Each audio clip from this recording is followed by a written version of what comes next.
तो बाजार में आज 3 कारोबारी दिन से जारी गिरावट पर ब्रेक लग गया और उतार चढ़ाव के बाद बाजार अच्छी तेजी पर बंद हुए। निफ्टी 140 अंक से ज्यादा चढ़कर 17,124 पर बंद हुआ। सेंसेक्स में 479 और निफ्टी बैंक में 406 अंक की तेजी नजर आई।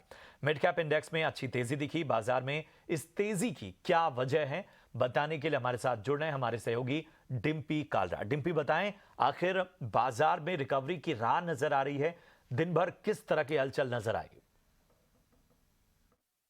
बिल्कुल, देखिए आज बाजार शुरुआत से ही फर्स्ट हाफ से आप देखिए ओपन के साथ ही आपको लग रहा था कि रिकवरी के साइन दिखाएगा और अपने 17,000 डीएमए जहां 200 डीएमए है, बड़ा सपोर्ट था जहां से 3 बार बाउंस बैक हो चुका है, वहां से बाउंस बैक हुआ। तो ये एक क्रूशियल पॉइंट रहा बाजार के लिए। और आप उसके बाद देखिए तो बाजार में रिकवरी दिखी।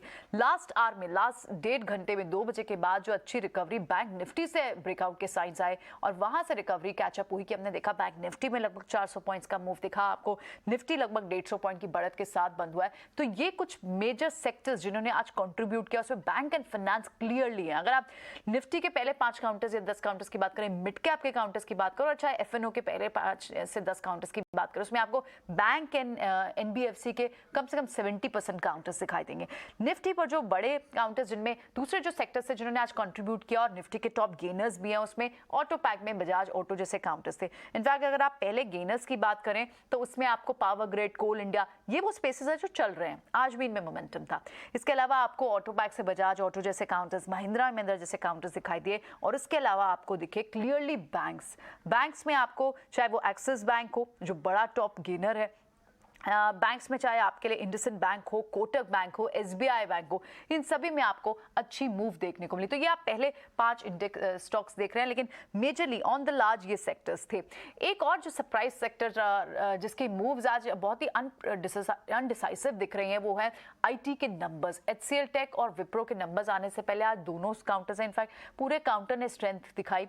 इन्फोसिस के नंबर, टीसीएस के नंबर के बाद और इन्फोसिस के बायबैक के ऐलान के बाद भी आपको याद होगा कि ट्रेडर्स को किस तरह से एक्साइट नहीं कर पाए थे सेक्टर, लेकिन आज आपको यहां पर बाइंग इंटरेस्ट जरूर दिखाई दिया नंबर से पहले। लेकिन जो वीक स्पेसेस थे उसमें काउंटर्स एक भारतीय एयरटेल या फिर थोड़े फार्मा के काउंटर, डॉक्टर रेड्डीज जैसे काउंटर्स है। हालांकि डिविस लैब जिस पर नेगेटिव न्यूज एक कल आई थी, म्यूटेड Q2 अर्निंग्स रह सकती है, वहां पर उस ट्रिगर के बाद हमने बड़ा ट्रेंड देखा था, लेकिन आज थोड़े रिकवरी मोड में वहां के भी काउंटर्स दिखाई दिए।